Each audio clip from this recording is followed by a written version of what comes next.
if you want to go on it, remember it's www.zulunation.com. And this, you go here to zulunation.com and you enter, and they have a section here called events.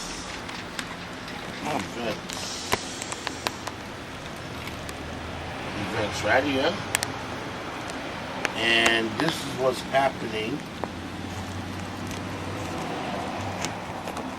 this weekend. This is for tonight. Tonight is 10th. Yes. Man, to have that talent to do that. Oh. Well, Short Record Pool was the first record pool to support hip-hop. It was the voice of the streets to the corporations, letting them know, the major record labels know that the people wanted hip-hop of rap songs. Hip-hop is the culture. Rap is part of the culture. Rapping is what the M's rap. What's the difference between the rap and the hip-hop? What's Hip-hop is the culture. Oh, the whole culture. Rap is part of what the rapper would do. Okay, I get it. So when people say they want to hear a hip-hop record, that's incorrect. They really want to hear a rap record. Oh, now I know. You know, so that's the big thing that we've been trying to emphasize to the people to get the terminology correct. You know, because a lot of people are confused. Yeah. When really it's two different things. One is part of the overall culture, like graffiti. Yeah. They call these. The real term of a graffiti artist is writer. Yeah. But everybody call him graffiti artists. A real graffiti artist hate that term. He's a writer. Yeah. Graffiti is part of the culture of hip hop. Yeah. You know, so hip hop, the birth of hip hop culture, we're gonna say is about between 28 to 30 years old now. This month been declared Hip Hop Culture Month. You know, Bambaataa just received a proclamation from a senator. Cannot think of his name right now. But it's being accepted as an art form that have grown, that people have grown within. Somebody, when hip hop started, if it's 28 years old, people that was born within the culture are adults now. You know, so now what we are working at doing is redefining some of the elements of the hip hop culture. Like, for example, rap. Many people feel rap now have gone astray. It's not giving a message that it was intended to, that it somewhat got watered down, it's going in another direction that's hurting or detrimental to a group of young people. They're not seeing nothing in front of them. They only hearing about bling bling, drug dealing and murdering, killing, and that's not what it's about. There's more to life than that. You know, so many within the hip-hop cultures now speaking out about it, telling the rappers, the writers, the producers to change their lyrics, to think of the little kids that's listening to the music, that the children don't need to be hearing about lick my back, my neck, my suck my this, drink 40, bling bling. They have to become more conscious of their audience. So it's right now in the beginning stages. It's been going on for a year or so, but now it's really boiling up. Whereas people with big names are now starting to become involved with the campaign of trying to have people redirect their rap. So how do you think about the old school and the new school?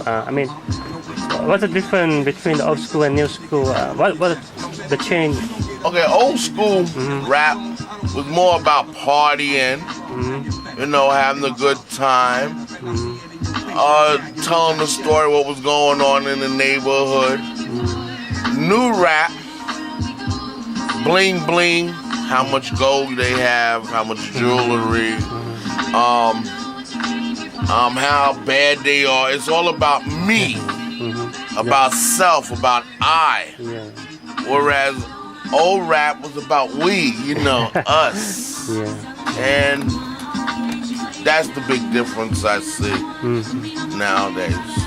And it seems the rap now has become very commercial, right? It's not used like it used to be. The old school is different. Also, rap is now commercial. Yeah. No longer, rap is not just commercial, it's popular. And being that it's popular, it's pop music, and pop music is commercial music. Yeah. Music that the majority of the people will buy. Let's say 20 years ago, when hip-hop was still, the culture of hip-hop was still within the urban community, didn't spread out to the suburb yet. You know, when rap music wasn't being played on the major stations, we had to stay up and listen to the college radio stations or the non-commercial stations to hear the latest hip-hop records of that, rap records of that time, of that area. After the major radio stations seen how successful rap was, they made it part of the major format. So this new generation of rap fans is there. It's always there. It's always been there to them. They never had to stay up to 2 or 3 o'clock in the morning to wait for Mr. Magic to come on radio or to hear DNA at 4 a.m. or the Awesome 2. It's 3 o'clock in the morning, Saturday morning. They don't have to do that because it's on radio 24 hours a day. Yeah. And That's a difference. that's the big difference. And see, back then at that time, it was more in control of the people who was making it and producing it. Now, rap music no longer belongs to us. We are no longer dictating what is good or what is bad or what is popular. You know, now It's under control the record company, right? major companies are controlling it. Okay, blonde hair, blue eye, people are saying to African Americans, this is what is good, this is what is going to be poured out, this is going to be, and we lost it. We no longer have control of hip hop. Not hip hop, but no more control of rap music. Rap music, Well, now hip hop itself, the whole culture thing. For example, the fashion, hip hop fashion, is now just like the music, popular. You know, they're making millions of dollars from the fashion of hip hop. So the whole hip hop thing have become commercial because of its popularity. You know, and a great deal of people from the African American community that created, they have become rich from it. You know, they have. Gotta say you're right on. But after a period of time, we have seen, though, how either the people that had control of it, the African Americans that had control of it, they sell out, and no longer do we have control over something that was given birth by us. You know, and that's when it becomes watered down or go off course, or what it was, how it began. That's a little bit. That's good. Thank you. I appreciate you listening to me. And whoever see this, hi, my name is Bobby Davis, president of Shore Record Pool in the Boogie Down Bronx. Okay. How do you think about the graffiti now in New York? It seems, you know, that the police official that they want to, lock up the graffiti artist because graffiti is a crime now. Yeah. So, how do you think about this? It's years ago. We could sit here and look out the window, and you see the trains going by with all the graffiti on it. Oh, it was a sight to behold. And now, no more now. No more. Trains are clean now. So, you have to look at it from both sides.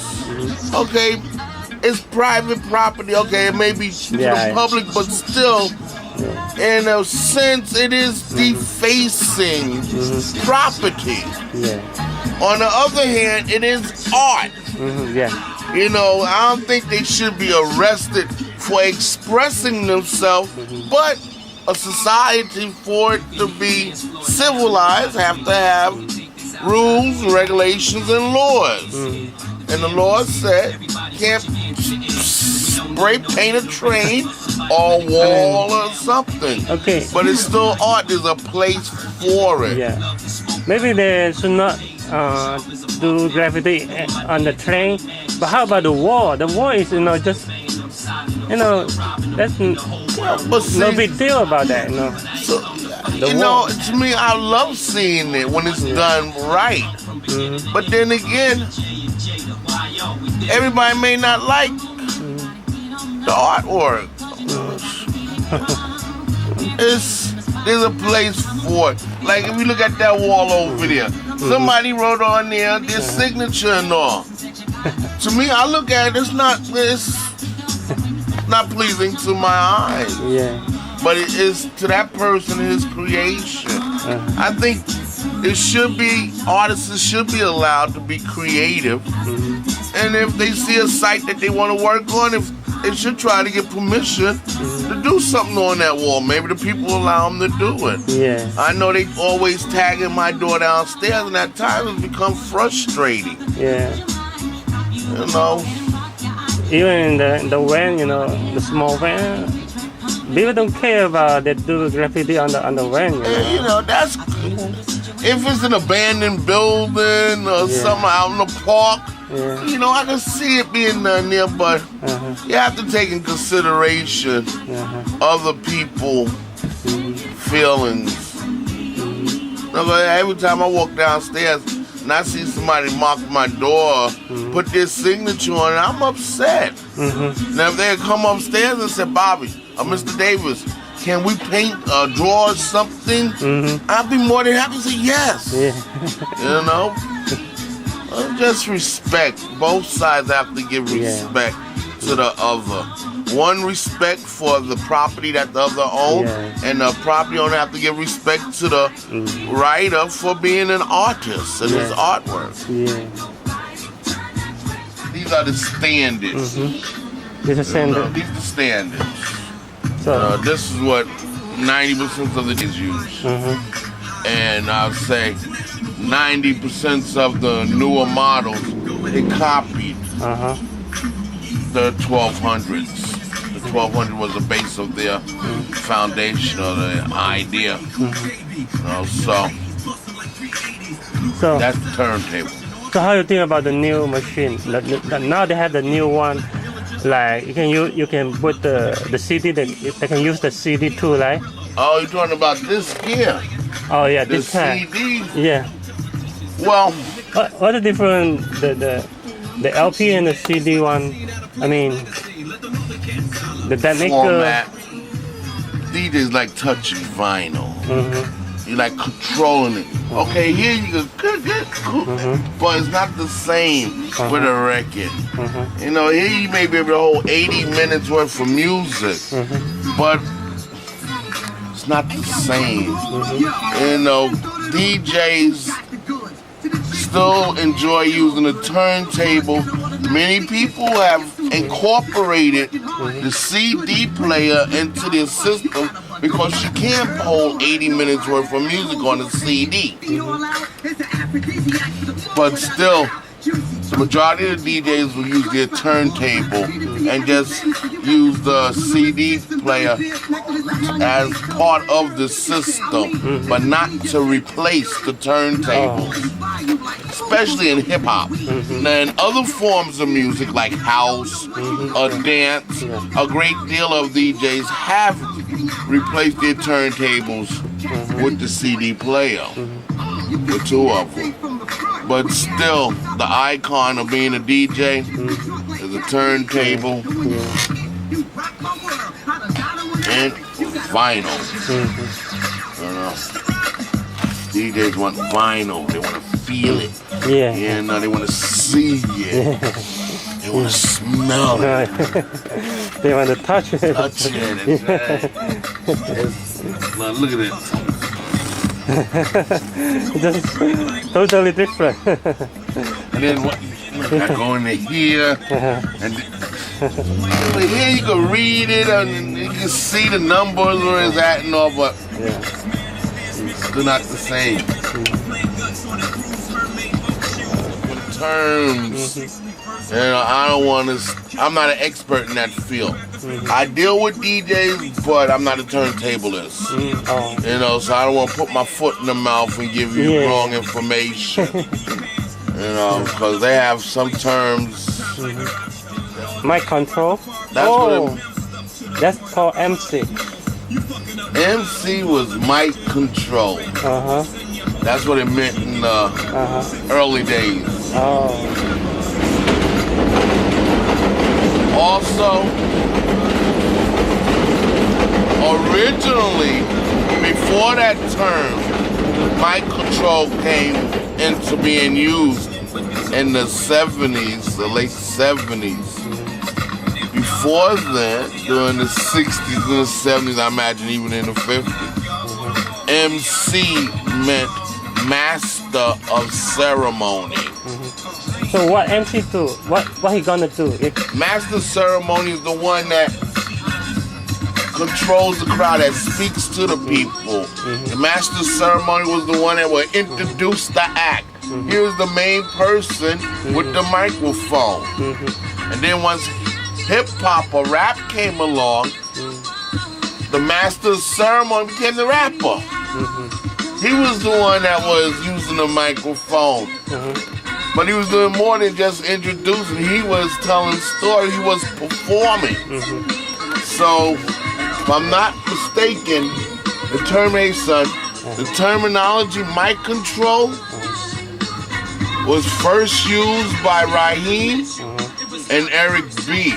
I may be wrong now. I may be wrong. And do the MC do the music with mouth? I mean, that's like instrument sound with the mouth. Yeah, but that's somebody that make music with their mouth. We used to call them beatbox. Mo, what you call them? I don't know the exact terminology, but you say, well, he can play the beatbox. Like Bismarck, he used to be able to do it real good.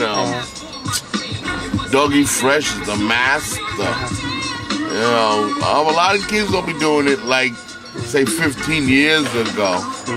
Everybody just want to rap now. I remember when the Fat Boys used to do it, that guy was real good. You know, those guys are good. You know. I like that sound, you know. This kind of sound. Yeah, they used to make some records where they just have that sound going on and on. Yeah. Okay. Hotel, motel, Holiday Inn. If your girl start acting up, then you take her friend. I mean, those words nowadays, it's like they just telling the story about themselves. You still could smell the drugs on me. I got my money on my gap. Half the time, it's really difficult to even understand what they're speaking about. That's one thing I can say about old school rap. When Curtis Blow rapped, Sugar Hill done something, you understood what they were saying. Not just understood, but everybody did, young and old. Now, I was sitting down, I listened to a Jay-Z record. I have to really sit there and listen to it 3 times to try to catch his meaning. I understand what he's speaking about, whereas my son pick up on it right away. So, how the name come? Hip hop. Why they call it hip hop? What's the? If I'm not mistaken, Lovebuzz Starsky was the first one to use it. To the hip hop, hippity hip hop, you don't stop rocking to the bang bang boogie. Up the Lovebuzz Starsky used to use it in his rap when he used to play music, or when he was playing music back in the early days. I may be wrong on that too. People that knows all these things and give you facts are Africa Bambaataa and DJ Kool Herc. Those are the 2 scholars when it comes to hip hop. So I'm not sure, but I'll give my salute to Starsky for using that terminology.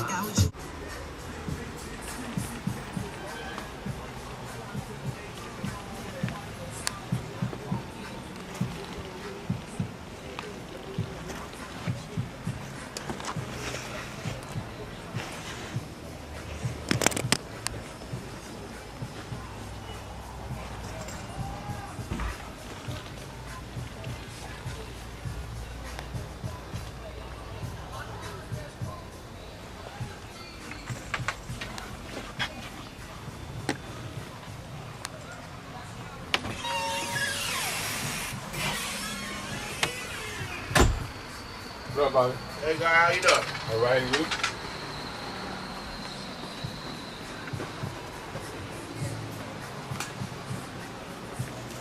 I left the CD downstairs. I left the CD downstairs. Goodbye.